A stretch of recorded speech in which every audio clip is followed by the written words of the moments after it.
kepada atau kita manut terhadap advice dari para lawyer. Ya, apa yang terbaik itu yang kita ambil. Ya, apa yang tidak baik menurut masyarakat kita juga dengarkan yang masyarakat itu yang akan kita ikuti. Karena kita adalah kemenangan kita adalah kemenangan rakyat, kekalahan kita kekalahan rakyat.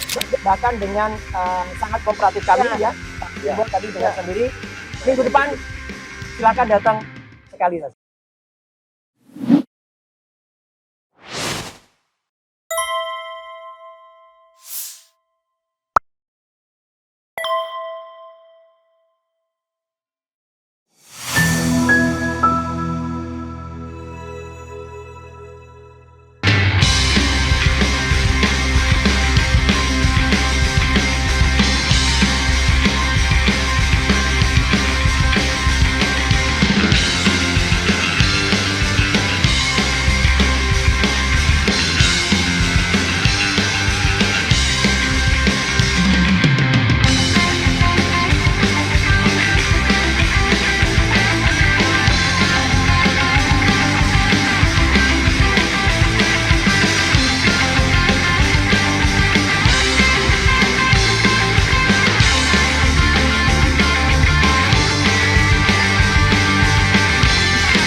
Pertama kita ingin luruskan, mediasi itu perintah undang-undang. Oleh karenanya di dalam peraturan Mahkamah Agung nomor 1 tahun 2016 diatur tentang mediasi. Kemudian lebih-lebih kalau itu menyangkut ITE, itu ada banyak peraturan yang mengatur tentang mediasi. Pertama, SE Kapolri nomor 2 tahun 2021 itu mewajibkan para pihak pengadu, sebutannya pengadu ini teman-teman, perbedaannya. Apa yang membedakan pengadu dan pelapor? Kalau pelapor itu namanya pidana umum. Siapapun yang tahu kejahatan dia boleh melapor. Kalau pengadu hanya orang yang dirugikan saja yang bisa mengadu. Ya, oleh karenanya kalau ada mediasi tentu bukan penasihat hukum. Ya. Kemudian yang kedua, ketika di dalam proses perkara pidana sebutannya bukan kuasa hukum tetapi penasihat hukum. Kenapa saya bilang penasihat hukum? Namanya penasihat yang bermasalah klien kita. Klien kita menghendaki ini perkaranya lanjut atau tidak itu bergantung pada klien kita. Yang ketiga, undang-undang itu mewajibkan di mana dicarinya SE Kapolri nomor 2 tahun 2021, di peraturan Kapolri nomor 8 tahun 2021, kemudian di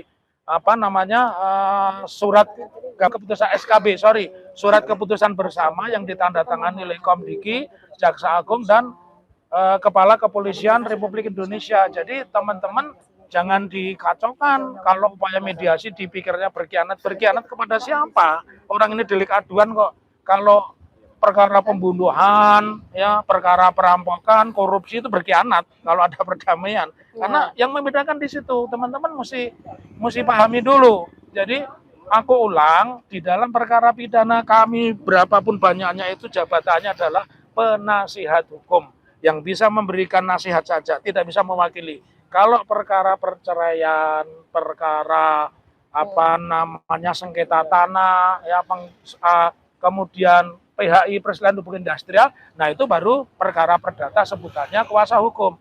Oleh karenanya kami tadi sudah keluar dari ruang unit 5 dan sudah menandatangani wajib lapor. Lalu yang lebih prinsipal lagi, klien kami akan menghadirkan satu saksi yang meringankan dan kemudian ahli. Nah, tentang saksi yang meringankan siapa, ahli siapa itu nanti baru kami berikan. Dan yang ketiga, klien kami statusnya adalah orang merdeka. Karenanya melalui teman-teman kami sangat menyesalkan jika ada pernyataan dari Komite Reformasi Polisi. Sekali lagi saya ulang, Komite Reformasi bukan lembaga yudisial, tapi lembaga bentukan pemerintah, dia membantu pemerintah. Itu yang pertama, kalau membantu pemerintah, kalau pemerintah ingin melakukan reformasi polisi, maka siapapun bisa menjadi sumber hukum, termasuk para tersangka. Kemudian yang kedua penjelasan saya, tersangka ini orang yang baru diduga saja, bukan pelaku kejahatan. Jadi kalau Komite Reformasi sampai tidak mau menerima dan tidak mau mendengar prinsipal kami berbicara, tentu menjadi satu keanehan tersendiri ya, karena bayangkan ya, kami tidak diberikan kesempatan untuk menyampaikan apa yang menjadi menjadi aspirasi kami begitu. Tetapi alhamdulillah pada beberapa kali kesempatan kami juga sudah mendapatkan peluang ya untuk memberikan pendapat kami atau opini kami. Nah, yang perlu diluruskan adalah persoalan tawaran dari Komite Percepatan Reformasi Kepolisian untuk melakukan mediasi. Tadi seperti sudah dijelaskan panjang lebar oleh PH kami ya, Pak Taufik, bahwa memang mediasi itu diatur dalam undang-undang gitu ya. Jadi itu sesuatu yang tidak tabu dan itu diatur dalam undang-undang. Sehingga kami sebagai tersangka dan bersama PH kami tentu saja kami akan melakukan diskusi yang sangat mendalam terkait dengan beberapa peraturan pada Undang-Undang ITE, pada beberapa undang-undang pidana yang mengatur soal mediasi. Ya sekali lagi, saya, Dr. Tifa dengan Pak Roy Suryo dan Pak Rizwan Sianipar tidak alergi sama sekali dengan mediasi. Kami kemarin juga sudah diskusi mendalam dan insya Allah nanti siapa akan diskusi lagi tentang materi-materi mediasi apa yang ditawarkan oleh dalam hal ini oleh pelapor misalnya, kemudian apa juga tawaran kami, karena mediasi itu kan pertemuan antara dua kepentingan yang kemudian kita akan, dan mediasi itu kan parabola kan, begini melambung ya, mediasi itu kan parabola ya begitu. Jadi seperti itu, sehingga kita menemukan titik temu seperti itu yang kita harapkan seperti itu. Dan dari sisi saya adalah bahwa kami menyampaikan kepada komite bahwa kami ini ilmuwan ya, dan tentu saja pekerjaan ilmuwan itu tentu harus dilindungi oleh undang-undang. Ya, terlepas kemudian ada pihak menganggap kami mengkritik atau apapun, nah itu sebetulnya perlu diperjelas lagi di dalam sebuah wacana atau sebuah ruangan ilmiah ya, bukan dalam sebuah ruangan hukum seperti itu. Nah, terkait dengan aspek undang-undang tentang mediasi dan sebagainya, silakan Pak Al-Katiri bisa menambahkan. Ya. Terima kasih. Sebelum kita bicara mediasi, kita tahu bahwa klien kami ini kooperatif ya, kooperatif, datang on time dan sebagainya seperti hari ini, dan pokoknya semua sesuai ketentuan yang diminta oleh penyidik, bahwa kami kooperatif. Ya. Prosedur ya. Wajib lapor. Ya, kooperatif. Dan kedua lagi, ya kan kemarin DPR juga mengatakan masalah restorasi justice dan sebagainya. Itu artinya ya mediasi dan sebagainya. Itu adalah ya kami ingin tahu apa tawaran dari yang pelapor dan sebagainya, kemudian apa yang dari kami, ya kan. Kalau itu memang merupakan sesuatu yang sifatnya bisa diterima oleh semua masyarakat dan sebagainya, ya kami tidak keberatan. Makanya kami hari ini juga sore nanti juga akan mengkaji sedalam-dalamnya, ya kan, apa-apa kira-kira tawaran dari kepolisian yang punya etiket baik untuk memediasi dan sebagainya, kami apresiasi. Ya. Pak Angkat ini, kalaupun ada tawaran mediasi harus ada ijazahnya nggak? Ya, itulah itu nanti teknis sekali. Masih mendalami ya, jadi mendalami ya pasti dong. Namanya mediasi itu kan bukan one way, ya kan? Ya. Kalau mereka ingin begini, kami begini, ya kita harus sepakat. Kalau tidak sepakat, ya artinya kan namanya mediasi ini kan bukan harus ke satu titik kesepakatan. Mas Roy, ikut tentang mediasi. Ya, ngomong di situ. Kan yang mana kesepakatan itu adalah semua yang bisa diterima oleh bangsa dan rakyat Indonesia. Bukannya mediasi kepentingan kita, tidak. Mediasi dalam arti untuk demi bangsa dan rakyat. Mediasi itu prinsipnya perintah undang-undang. Jadi bukan kemauan kami, dan tentu dengan klausul-klausul tertentu kan. Misalkan apakah dibuktikan dengan adanya ijazah, dibuktikan dengan siapa sebenarnya pengadu yang membuat LP dan sebagainya, itu seperti itu ya. Jadi tidak bisa kita diposisikan diametris ya, seolah-olah itu kompromi dan sebagainya, karena memang rongkom seperti itu ya. Rongkom seperti itu bukan. Silakan Mas. Ya, satu lagi yang perlu saya tambahkan terhadap keterangan Dr. Taufik dan juga tadi Dr. Tifa, bahwa mediasi restoratif justice itu adalah amanat dari KUHP yang baru, yes, ya, dan terhadap KUHP yang kemarin disahkan oleh DPR. Jadi tanggal 2 Januari itu akan berlaku. Meskipun ada aturan peralihan bahwa tidak langsung begitu saja serta-merta diberlakukan. Tapi itu adalah benar kata dokter, itu amanah undang-undang. Sikap kami adalah kami mengapresiasi, kami menghormati semua pihak yang melakukannya demi NKRI. Kami tidak berpikir individu, kami juga tidak berpikir bahwa kami akan saling tikam, kami akan saling memenjarakan, enggak. Meskipun di sana mungkin berpikiran penjarakan, baju orange, tapi kami insya Allah tidak. Ya gitu, jadi kita lakukan yang terbaik, kita lakukan demi NKRI, dan kita lakukan demi semua. Saya juga, Dr. Tifa, Dr. Rizwan dan semuanya itu itu semuanya kita tunduk kepada atau kita manut terhadap advice dari para lawyer kita. Iya. Apa yang terbaik itu yang kita ambil. Ya, apa yang tidak baik menurut masyarakat kita juga dengarkan masyarakat, itu yang akan kita ikuti. Karena kita adalah kemenangan rakyat, kekalahan kita kekalahan rakyat. Iya. Ya, itu saya kira. Sudah selesai menemui penyidik, Pak. Oh, sudah. Sudah. Apa saja yang terjadi di dalam? Yang terjadi di dalam Perdebatan. bahkan Ditawari minum. dengan adanya enggak bagus ini bagus ya. Bahkan dengan sangat kooperatif kami ya, Pak Imbo tadi dengar sendiri. Minggu depan silakan datang sekali saja. Oke. Nah, Itu yang tadi ada yang lagunya, tadi. tanda-tandanya. Ya. Bunga penyidik. Jadi tidak perlu Senin Kamis Oke, ya, oke. tapi cukup hari Kamis. Artinya kalau datang ke sini hari Senin, Kamisnya nggak usah puasa. Loh, ya kan Senin Kamis puasa Senin Kamis. Loh, ya kan Kamisnya nggak ada, Seninnya nggak ada. Gitu ya. Oke, gitu ya. Oke. Terima kasih. Siapa lagi mau Jadi, nambah? cukup ya. Saya pikir. Ini bukan pemeriksaan lagi tadi ya, Pak ya? Enggak ada pemeriksaan. Nggak ada pemeriksaan tuh Kata kamu pemeriksaan. Ya? dokter yang meriksa. Dan Oh, ini ada. sebagai informasi baru tidak ada pencekalan bagi ketiganya, nggak ada. Jadi Ya, saya mau nggak ada luruskan ya, pencekalan. tentang ada rumor dari para tamu Iya. bahwa ketiga kami RRT itu dicekal, bukan? Iya. Saya Cekal tadi luar negeri. tidak, karena kami tadi sudah sampaikan saya ada Ini udah dicekal Mas. Ini Saya ada dicekal. beberapa jadwal untuk simposium untuk bicara di luar negeri ya, dan itu oke saja. Kenapa tidak ada pencekalan? Ada pembandingnya. Seorang napi 6 tahun yang lalu Nah. jadi 1,5 jam bisa kemana-mana, masa ada pencekalan. Kan Hah? dicekel. Jadi dokter Tika jadi akan ke tempatnya ya, Gibran gitu. Begini, Apa aja? itu nanti kita Harus berunding dengan penasihat kita berunding dengan hukumnya. penasihat hukum. Tapi Ya. kalau saya sendiri memang ada jadwal saya bicara di beberapa simposium di luar negeri ya. Ya. Dan itu tadi sudah saya sampaikan oke aja. Artinya apa? Bukan di World Economic Bloomberg Forum ya? Oh, bukan. bukan. Forum ilmiah kedokteran. Bukan di itu bukan di OCCPR juga. Bukan Ya. bukan di Den Haag juga bukan. Tapi memang ada beberapa jadwal yang udah jauh-jauh hari. Dan tentu saja karena memang itu kepentingan ilmiah Iya. ya, saya harus Data. sampaikan. Dan alhamdulillah tidak ada. Nanti Pak, wajib lapor ini sampai kapan, Pak? Sampai nanti kita nggak apa-apa. Nggak apa-apa, Santai nggak apa-apa. aja. Sampai masyarakat menghendaki perkara selesai. Karena komite reformasi itu bukan komite yudisial. Itu wewenangnya di tangannya Bapak Prabowo. Jadi nampaknya ini bersinergi. Jadi tidak ada pertentangan antara keinginan Pak Prabowo lewat komite reformasi polisi dan tindakan dari penyidik. Ya. Betul. Ya. Oke. Dan yang jelas apa? Semua masyarakat juga insya Allah Ya. juga mengetahui dan kita juga lihat bahwa ya terbuka dan kalau Anda ingin memberikan saran silahkan. Silakan. Ya. Jangan melakukan kegiatan pura-pura tidak tahu apa-apa. Nah, Tapi kalau saya boleh meminta, pura-pura tidak tahu apa-apa. Alias kupu-kupu. kalau saya boleh meminta besok mereka kalau diundang di televisi cari lawan bicara yang sebanding. Jadi pokoknya ditahan. Kenapa nggak ditahan? Itu bukan debat. Terus ada termo yang sok ilmiah. Iya. Visi Cina. Iya. Tanya kepanjangannya visi Cina apa? Kalau saya bisa langsung saya tanya itu aja.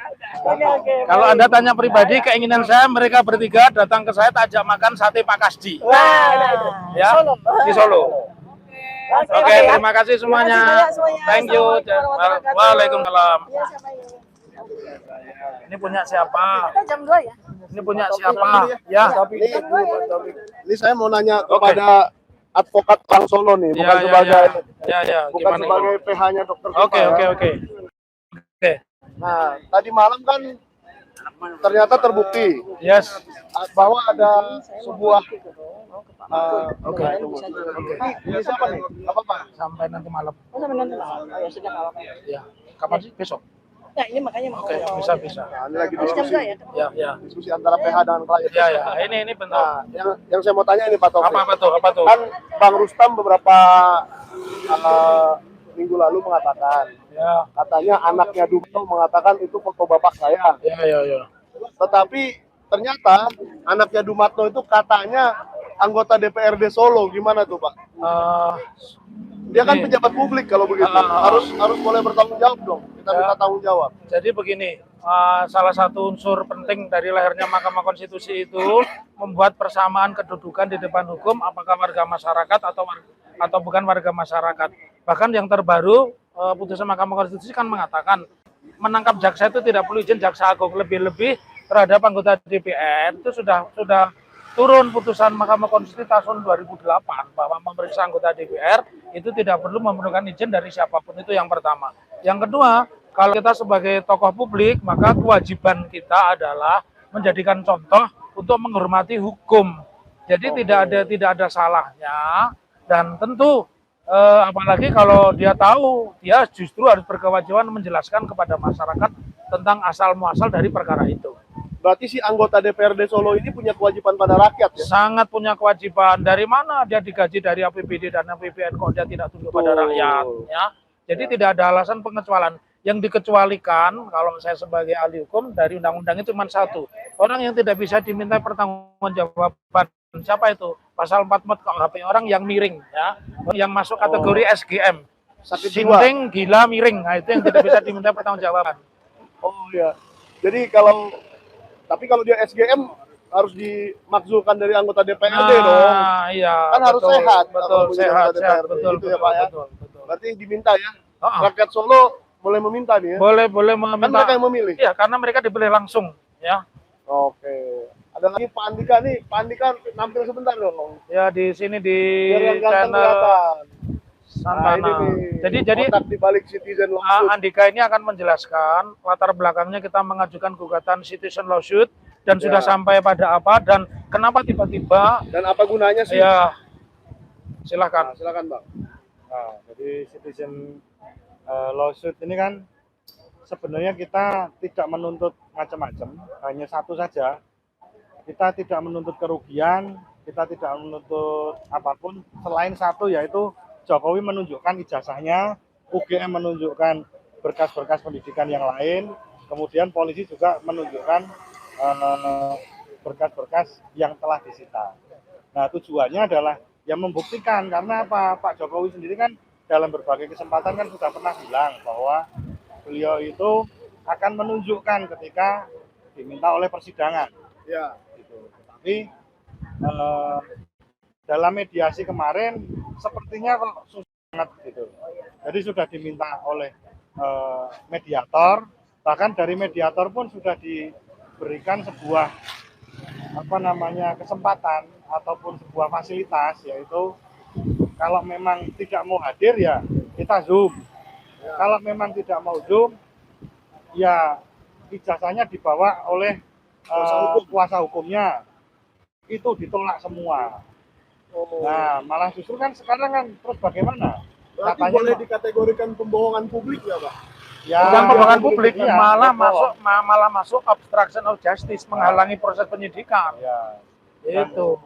Lebih-lebih lagi sebenarnya, jadi begini, kemarin itu kepolisian itu sudah dipanggil secara layak, tapi tidak pernah datang. Lah kemudian tiba-tiba di di tanggal kemarin itu malah justru diberikan kesempatan untuk menjawab. Nah ini kan keistimewaan. Ini tidak dikenal di undang-undang acara perdata. Yang diberi keistimewaan itu polisi. Iya. Nah itu yang lucu, dan kita sudah siapkan langkah juga. Jadi nanti kita akan mungkin perlu diberitahu ke Komisi Reformasi Polri itu, Pak. Oh iya jelas. Nanti kita pertama saya akan lapor ke Bawas Mahkamah Agung. Terus yang kedua kita lapor ke KY. Nah, yang ketiga nanti kita akan lapor ke tim reformasi Polri. Karena di situ kan ada Pak Mahfud MD, ada Pak Jimli. Mereka kan sudah pernah dan menguasai betul apa yang namanya Mahkamah Konstitusi, Mahkamah Agung dan lain sebagainya. Serta perilaku hakim di Indonesia. Itu yang paling penting sebenarnya. Karena memang yang tidak pernah datang itu seharusnya tidak layak untuk diberi kesempatan menjawab ya. Jadi tergugat 1, tergugat 2, tergugat 3 itu sudah memberikan jawaban pada tanggal 11. Nah ketika tergugat 4 yaitu polisi ini tidak memberikan jawaban, ya seharusnya ya tidak bisa memberikan jawabannya, kan begitu. Tapi ini diberikan kesempatan. Nah ini yang lucu. Tapi mungkin nggak hakim sebenarnya mengambil sikap untuk tidak mengindahkan jawaban itu karena tidak sesuai dengan ketentuan. Seharusnya begitu. Seharusnya hakim itu karena sudah para pihak ini kan tergugat dan penggugat, itu kan sudah sepakat ada yang namanya sebelum kita masuk ke agenda sidang itu sudah ada jadwal penetapan sidang. Ya. Nah ini kan antara penggugat dan tergugat Sudah itu sepakat. kan sudah sepakat gitu loh. Nah ini tergugat 4 kepolisian ini kan nggak pernah datang, Tidak dan menggunakan pernah sepakat. haknya. Tidak menggunakan haknya, Tiba-tiba Oh, pada berarti saat dianggap- jawaban dianggap ikut gitu loh. Setuju saja. Setuju. Betul. Iya. Apapun yang terjadi. Nah itulah. Oke.